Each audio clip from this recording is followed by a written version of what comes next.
That day at the U.S. Senate, a tense hearing unfolded when Senator Adam Schiff suddenly unleashed harsh words, bluntly calling John Kennedy a thug. However, just seconds later, something no one expected happened. Kennedy's calm yet razor-sharp response turned the tables in an instant, leaving even his fiercest opponents stunned. This moment spread everywhere for entirely deserved reasons.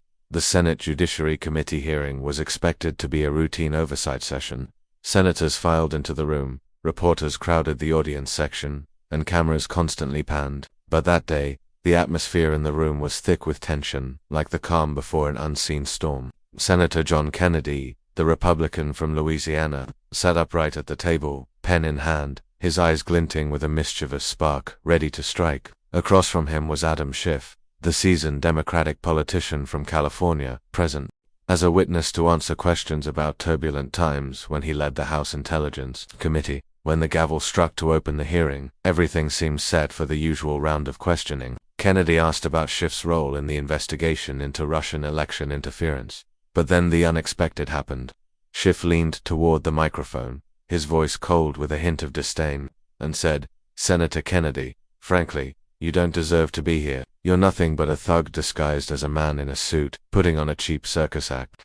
A collective gasp echoed through the room. The air seemed to freeze. Aides sat motionless as if struck by lightning, and cameras zoomed in on Schiff's face. Each word was like a heavy blow, creating a dramatic and unexpected scene in the heart of the Senate. Kennedy didn't flinch. He tilted his head, a smirk forming like a hunter calmly sizing up his prey before striking. The room fell silent, time seeming to stand still for 5-10 seconds. Then he leaned toward the microphone, his warm Louisiana drawl cutting like a blade. "Senator Schiff, you call me a thug. In Louisiana, that's a compliment if it comes from someone obsessed with chasing Russian ghosts, while your constituents struggled to survive under bridges in Oakland." His gaze swept the room, each word like a flame scorching the silence. "You who've sat in Congress for decades while California drowns in homelessness. You who've preached about democracy on TV while veterans in your state can't even get a decent meal." Murmurs rippled through the chamber. A pen dropped to the floor, its sound echoing loud enough for all to hear. Schiff shifted slightly, his face betraying clear discomfort and irritation.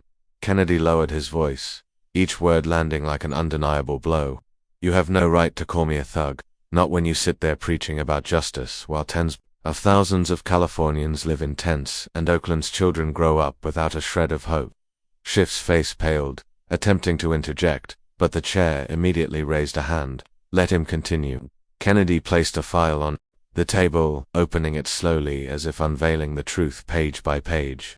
"This is a public report, but it seems to have been forgotten for too long. It shows that when Oakland pleaded for federal funding to address the homelessness crisis, you didn't lift a finger to help." Gasps of astonishment rippled through the room. "You claim you're protecting the nation from Russia. Meanwhile, over 60,000 people in your state live on the streets." Schiff clenched his fists, trying to hide his discomfort. Kennedy pressed on, his voice unwavering. "That's not all. Public records from your House Intelligence Committee show senior officials denying direct evidence of collusion between Trump and Russia. Yet you went on TV insisting you had proof, stirring up chaos nationwide." A young woman in the audience, who had once sent a plea for help to Schiff, gripped the armrest tightly. A reporter whispered, "That was a heavy hit." Kennedy softened his tone, almost a whisper. "Call me whatever you want, Senator Schiff, but today the people will see your true face." Kennedy held up a crumpled letter with a faded postmark. "This is a letter from Sarah, a single mother in Oakland, sent to your office twice begging for help for her son." Not a single reply. Murmurs grew louder. One of Schiff's aides bowed their head, avoiding eye contact. "You call me a thug," Kennedy said, staring directly at Schiff. "But a thug doesn't abandon the people they promise to protect. They don't hide behind flowery speeches while Oakland's families struggle day after day." Schiff reached for the microphone but couldn't muster a word. Kennedy continued, his tone firmer. "I'm here to speak the truth, not to be insulted. And I won't stay silent when you dismiss hard-working Americans with empty rhetoric and indifference." Reporters rushed out to file breaking news. Within minutes, the video of Kennedy's response flooded social media platforms. A teenager in Oakland watching the clip on their phone choked up and said, "He's speaking for my mom." On cable news, the confrontation quickly became the focal point. Fox News called it a pinnacle Senate showdown, while CNN described it as a shocking, unforgettable moment. But inside the Senate chamber, Kennedy remained utterly composed, as if unaware of the tidal wave of emotions surging outside. He calmly placed another set of documents on the table. This file proves that federal relief funds for Oakland's small businesses were redirected. Right after a call from Senator Schiff's office, Schiff shifted, his face visibly shaken. In the second row, a man who had sent countless unanswered pleas to Schiff couldn't hold back, tears streaming down his cheeks. Today, Kennedy spoke the words that the people here have longed to hear for so long. The people of your state place their full trust in you. His voice tinged with emotion, like the sigh of someone carrying an invisible burden. Resilient. Mothers line up for hours to receive food rations while you appear on television preaching about democracy and justice. That's not leadership, that's betrayal. Schiff sat in silence, lips pursed tightly, unable to find a response. Then, Kennedy delivered a statement that left the room utterly still. Senator, this isn't personal. This is real pain. I grew up in Louisiana, where people know what it's like to struggle every day. When you turn your back on your own people just to chase the spotlight, who will stand up and speak for them? A young reporter in the audience who had lived in Oakland couldn't hold back tears, whispering into a still active microphone. I never thought a Republican could move me like this. Kennedy turned to the audience, his gaze deeper and more sincere than ever. This isn't just about Washington. This is about the mothers in Oakland who have to bury their children while the leaders they elected are busy boasting on television. His words rang out slowly, each sentence clear and deeply personal. In Louisiana, I've seen families struggle every day for a single meal. No one called to check on them, no one cared. And now, when I see that same pain still present at the neighborhoods you claim to represent, Senator Schiff, I have to ask you, what have you done for them all these years? Schiff blinked rapidly, lips tightly closed. Kennedy pulled out a handwritten letter from an 11-year-old girl named Sarah, who had written to Schiff's office twice, begging for help to get her grandmother a decent place to live. No one responded. Kennedy read the letter aloud, describing a roach-infested home, no hot water, and a sickly grandmother unable to climb stairs. When he finished, half the room quietly wiped away tears. I came here today, Kennedy said. For Sarah. Schiff tried to stay composed, his voice trembling as if on the verge of losing control. Senator Kennedy, this is just political theater. You're exploiting children's stories to smear me. But Kennedy didn't let him finish. He swiftly pulled a photo from his sleeve, holding it up for all to see, an image of Schiff at a San Francisco event, praising criminal justice reform efforts. What few know, Kennedy said, his voice commanding, is that same year, over 60% of Oakland's affordable housing funds were transferred to our tough state investors, not to local residents. The screen behind him lit up, displaying a series of reports,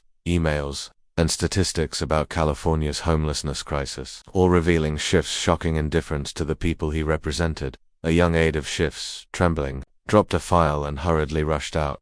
Kennedy lowered his voice, each word like an undeniable verdict. You didn't just fail your people, you abandoned them. You stood on their pain to build your own glory. He paused, taking a deep breath, his gaze stern yet utterly sincere. I don't enjoy doing this. This isn't revenge. This is facing the truth. Turning to the chair, he requested, I ask that the public reports from Oakland organizations, clearly showing Senator Schiff's office ignored hundreds of pleas from constituents about housing and jobs, be entered into the hearing record. The chair nodded in agreement. Immediately, on the screen, a shocking report appeared. Dozens of calls from the community were forwarded straight to an unchecked voicemail. Schiff sat there, shoulders slumped, eyes vacant, as if realizing just how deeply he had failed.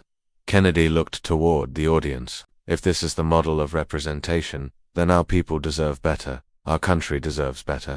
Then, unexpectedly, he looked directly at Schiff and said, I hold no grudge, Senator, because this isn't about grudges. It's about the truth, and the truth begins when the lies leave. The room echoed with soft applause, mingled with stifled sobs. A quiet but powerful shift had taken place, not out of hatred, but out of truth. Outside the hearing room, at a community center in Oakland, veterans and homeless residents gathered around an old TV connected to a tablet. When Kennedy reread Sarah's letter, a 78-year-old woman named Clara, living on meager benefits, burst into tears. That little girl lives in my neighborhood, she whispered, clutching her chest. A man stood up, voice choked. Schiff abandoned us long ago. The video reached the streets that needed it most. Kennedy's words were not just politics, they carried real pain. Back in the hearing room, Schiff remained silent, his eyes pensive, his gaze searching for a way to hold himself together against the tidal wave. Aides whispered anxiously, lawyers tensed, and the Democratic senators on the opposite side unexpectedly fell eerily quiet. Kennedy continued, his voice deep and resolute. This isn't just a partisan fight. This is the pain of forgotten people, pain that spans generations. And today, it has finally been given a voice. He stood, adjusted his suit jacket, and placed a hand on the table, as if to remind himself, I'm not a polished man, not born into wealth or elite schools. I'm a Louisiana boy, raised among people fighting poverty, watching my family struggle for every meal. The room seemed to hold its breath. When you call me a thug, I understand what you mean. You're not calling me a criminal. You're talking about the cry of poverty. You're talking about honest, working people. You say I don't belong here where my mother prayed I'd reach. A young senator who once doubted Kennedy bowed his head to the table. Another female colleague gripped her pen so tightly it snapped in half. I stand here today, a United States senator, not because of corruption or power, but because I never stopped trying even when the world said I didn't belong here. The audience was hushed, many with tears in their eyes. So no, Senator Schiff, I'm not a thug. I'm the voice of every person you've forgotten. Schiff reached for the microphone, his hand trembling slightly, the initial confidence seeming to vanish in the wind. But before he could speak, Kennedy cut in, his voice gentle but sharp as a blade. Don't speak yet, sir. Just one question. When was the last time you walked Oakland streets without cameras trailing you? When was the last time you sat with a homeless person without a speech in hand? The question was like a razor-sharp dagger, piercing through the hypocrisy and distance of power. Schiff fell silent. He couldn't answer. Kennedy placed a photo before Schiff, taken at a memorial for a teenager named Jamal, shot dead in a shooting. In Oakland, Schiff had promised reform, but nothing changed. You forgot him, Kennedy said, not with anger but with deep regret. But his mother hasn't forgotten you. The cameras captured Schiff, stunned and silent, and for the first time, visibly ashamed. When the hearing paused, the hallway overflowed with reporters, aides, and a stunned audience. Did Kennedy just dismantle Schiff's entire career without raising his voice? A Senate staffer whispered. An NBC reporter stood frozen, replaying the clip on their phone. Even political opponents were moved not by scandal, but by truth. In a break room, two former Schiff aides sat quietly, eyes red. One, a young man named Marcus, spoke up. Everything Kennedy said, we saw it. I used to believe in him, the other replied, until we were told not to answer letters from the slums because they didn't matter. Kennedy sat alone at his table, leafing through letters from Oakland and San Francisco. His hand trembled slightly, not from fear but from the weight of those pains. The break ended, and Schiff re-entered slowly, eyes downcast. The chair grunted. Kennedy, the final word. I know some today thought this would be routine politics, a debate. It's not. He turned to Schiff, his voice softer. This is a reckoning. He held up the final document. This report shows over $3 million in housing repair funds for Oakland and San Francisco went missing while those homes were overrun. Mold, leaks, and unsafe conditions didn't shout, but their impact struck like blows to the heart. This information came from a whistleblower, someone who once believed in the system. A man in the audience gasped. A contractor who had tried to fix those homes but was pushed aside. Schiff began to tremble. He stood, his voice faltering. This is a personal attack. This is an attempt to smear a senator serving the country. Kennedy shook his head lightly. No, sir, this isn't but attacking you. This is about restoring dignity to the people you promised to protect, Kennedy said, stepping closer to Schiff. Not with anger but with composure. Power, not reputation, has made you indifferent. Power without humility destroys everything it touches. A few senators bowed their heads. If this hearing were just political theater, Kennedy wouldn't be standing there, but it wasn't. It was the truth, and the truth doesn't care about titles. Schiff blinked, his eyes welling with tears, but he quickly turned away, unwilling to let anyone see that rare moment of vulnerability. Kennedy gently placed a letter from a girl named Sarah next to Schiff's microphone, his voice low but firm. You never answered her. Perhaps now you'll have to listen. The room sank into a profound silence, so thick that each breath seemed to echo like a painful sigh. Outside, across the nation, the hearts of ordinary people were breaking not for the fall of an individual, but because someone had finally dared to stand up and speak for the forgotten and abandoned. Kennedy slowly scanned the room, his gaze touching each person as if conveying the deepest message. I didn't come here for revenge. I didn't come to smear anyone. I came here for the people who placed their trust in you. They deserve answers." He turned to the audience, his voice suddenly soft and full of emotion. "Today, in this room, there is a woman named Mrs. Ellen Carter. She's 68 years old. Her roof collapsed last winter during a prolonged freeze and bone-chilling winds." The camera panned to an elderly woman in the third row, quietly wiping tears from her wrinkled cheeks, her face a mix of exhaustion and resilience. She called the senator's office 7 times, and 7 times no one called back. She traveled here from Oakland on a borrowed bus ticket just to stand here, to see us, and to be heard. Kennedy's voice trembled slightly, quiet like the pain that Mrs. Ellen and countless others endured. She didn't ask for wealth or privilege, only for a safe home to live with dignity.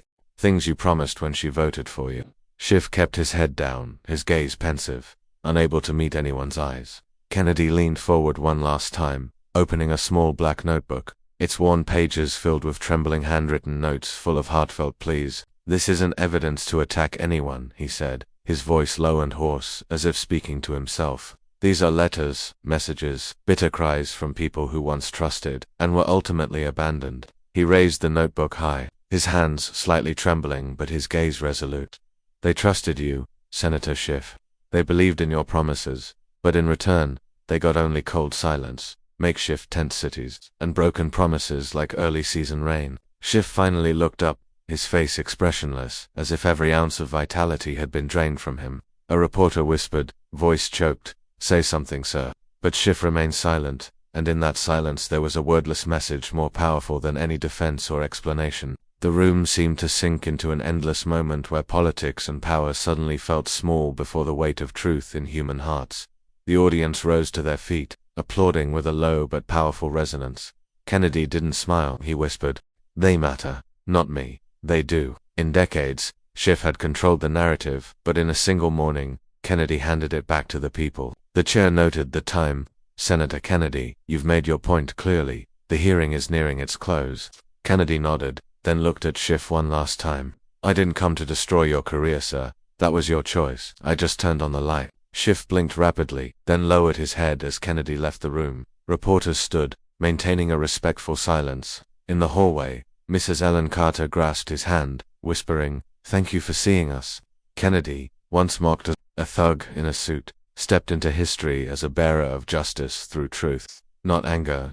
In a nearby meeting room, young congressional interns watched a live feed. One whispered, "I thought Kennedy was just a loud voice, but today he was different." Another said, "He didn't defend himself with pride. He defended the people with their pain."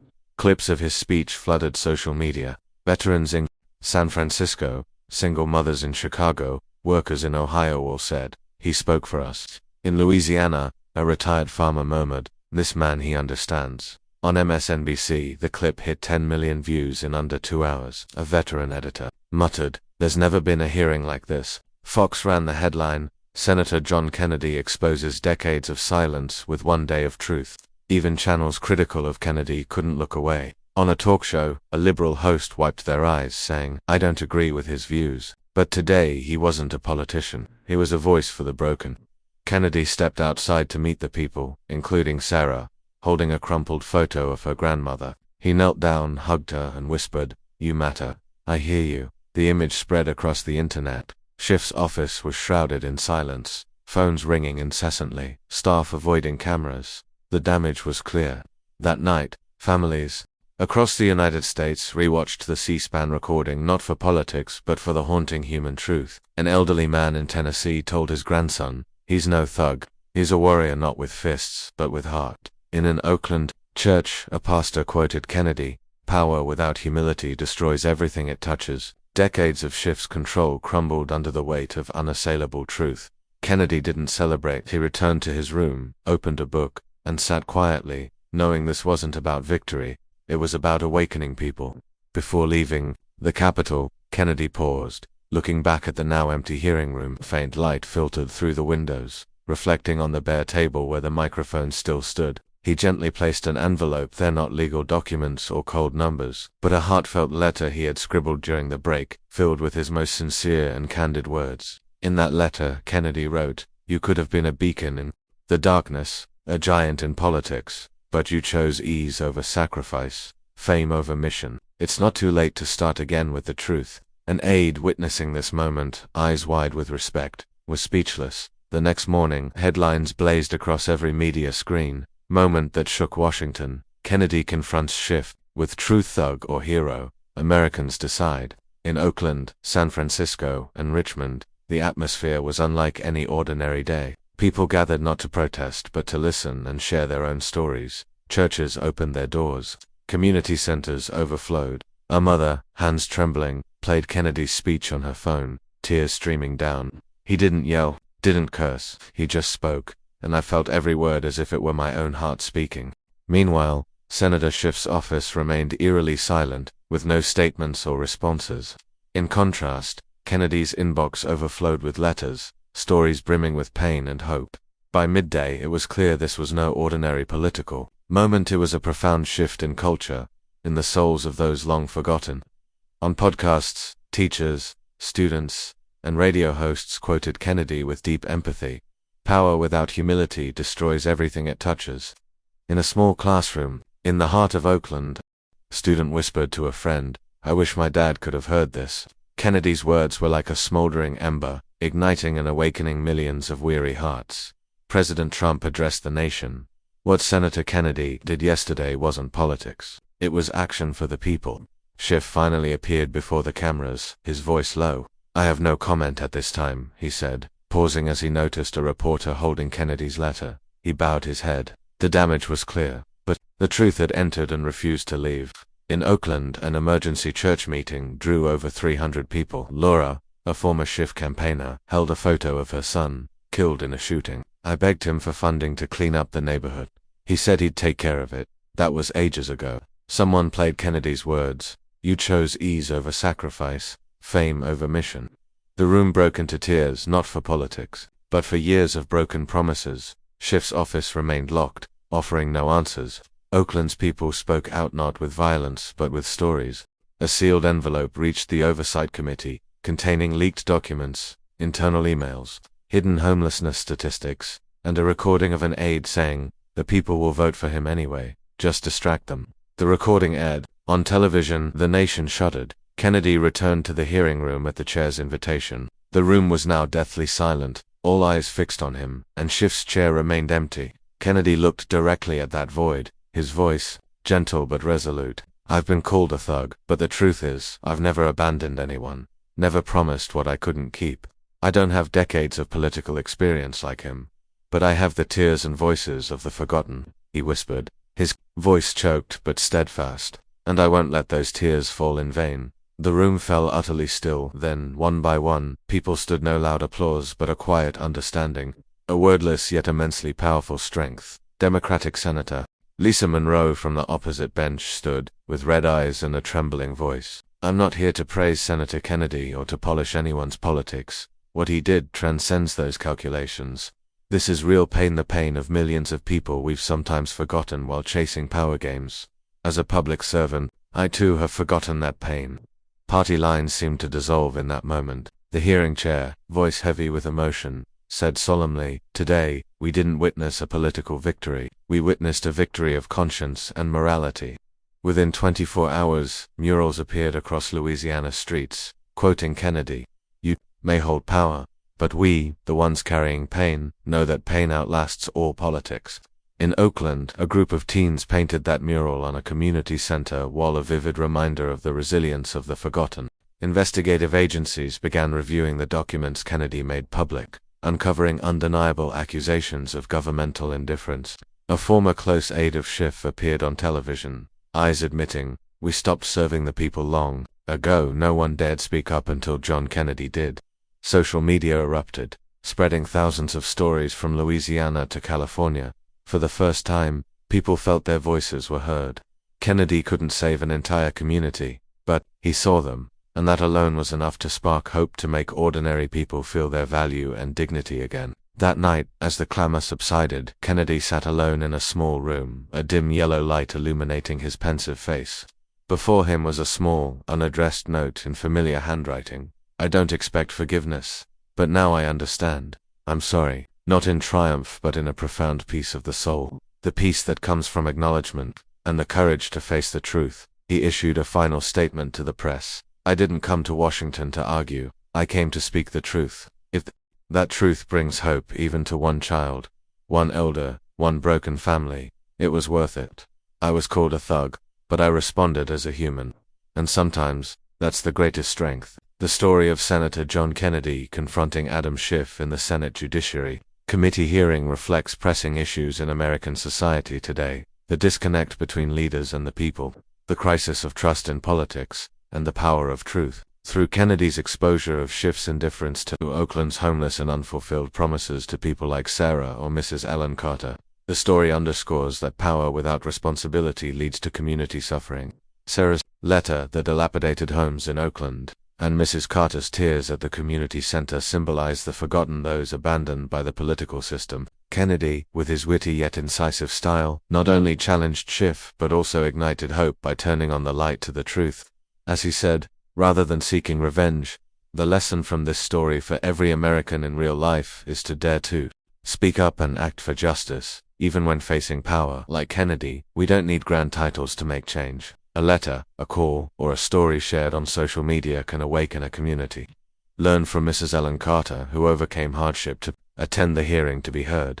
That persistence and presence can change the narrative. Ultimately, as Kennedy emphasized, truth and dignity are the foundation of a just society. In daily life, listen to people like Sarah, support your neighbors, and prioritize responsibility over fame. That's how we rebuild trust and heal America's wounds today. Stay tuned to spread the truth and honor voices like Sarah and Mrs. Ellen Carter. Thank you for joining us, and see you in the next video to continue the journey for justice.